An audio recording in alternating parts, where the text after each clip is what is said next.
Hello everybody, Assalamu alaikum. This is Hijab Hussain and today I brought a new concept of physics.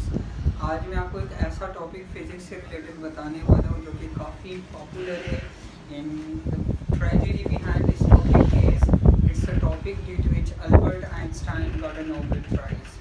तो आज मैं आपको photo electric effect से related बताऊंगा कि what is photo electric effect और इससे पहले लाइट पर क्या थ्योरीज हुई थी. So let's start from the brief introduction of light first. So when सबसे पहले जब यंग डबल स्लिट एक्सपेरिमेंट ने प्रूव किया कि light is got a wave nature, so उसके बाद लोग कंसिडर करने लगे कि लाइट का जो नेचर है वो वेव है, लाइट वेव की तरह बिहेव करता है. तो फिर बाद में जब अल्बर्ट आइंस्टाइन और बहुत से साइंटिस्ट ने फोटो इलेक्ट्रिक इफेक्ट के ऊपर काम किया तो जो आखिर में हमें एविडेंस मिला वो ये था कि light has got a dual nature. Young double slit experiment is the evidence that light has a wave nature, while on the other hand photoelectric effect is indicating that light has a particle nature. So it means that light has got a dual nature. Light can be particle and it can be a wave. So let's come towards the topic. अच्छा, तो photo electric effect process के ऊपर बहुत सारी theories दिए गए थे. मुख्तलिफ साइंटिस्ट ने वर्क किया, मुख्तलिफ साइंटिस्ट ने अपनी थ्योरीज दिए. अंदर कुछ फॉल्ट्स थे जो कि वो एक्सप्लेन नहीं कर पा रहे थे. फॉर एग्जांपल वो कहते थे कि there is no threshold frequency for any metal. A metal can get enough energy and emit electron without taking any time.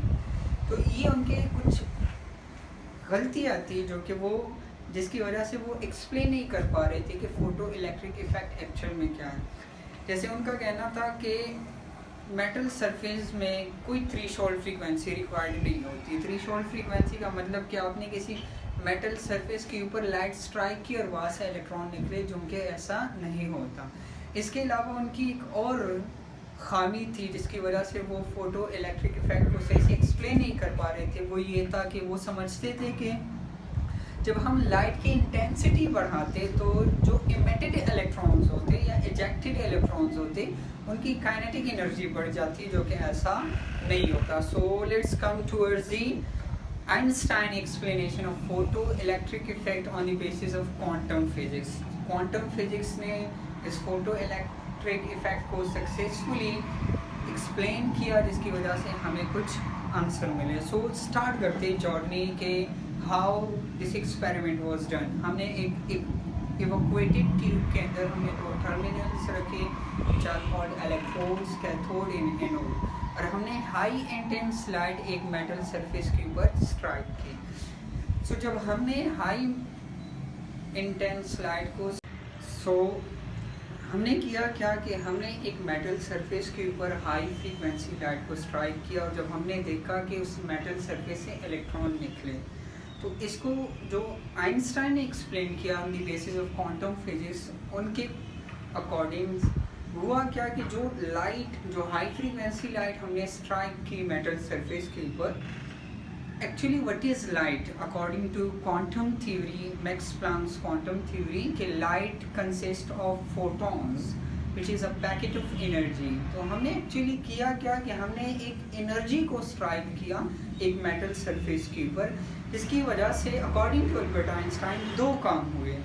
The energy that we gave to the metal surface, it was utilised for two different work. First, it does work function, and secondly it increases the kinetic energy of photo electrons. अगर मैं इसको explain करूँ तो जो energy हम metal surface को provide कर रहे थे by the help of striking light on the surface, वो एनर्जी दो फॉर्म में यूटिलाइज हो रही थी. एक वो एनर्जी वर्क फंक्शन कर रही थी. Work function is defined as the minimum energy which is required to eject electron from the surface of metal. तो वर्क फंक्शन का मतलब कि एक half portion of energy utilise हुआ इलेक्ट्रॉन को मेटल सरफेस से इजेक्ट करने में, और जो रिमेनिंग पार्ट ऑफ एनर्जी होती है वो यूटिलाइज हुई, वो इजेक्टेड इलेक्ट्रॉन को उसने काइनेटिक एनर्जी प्रोवाइड की, जिसकी वजह से इलेक्ट्रॉन्स मेटल सरफेस से एक तो इमेट हुए, दूसरा वो एक एनर्जी के साथ फ्लो करने लगे। So this was the postulates that were given by Albert Einstein.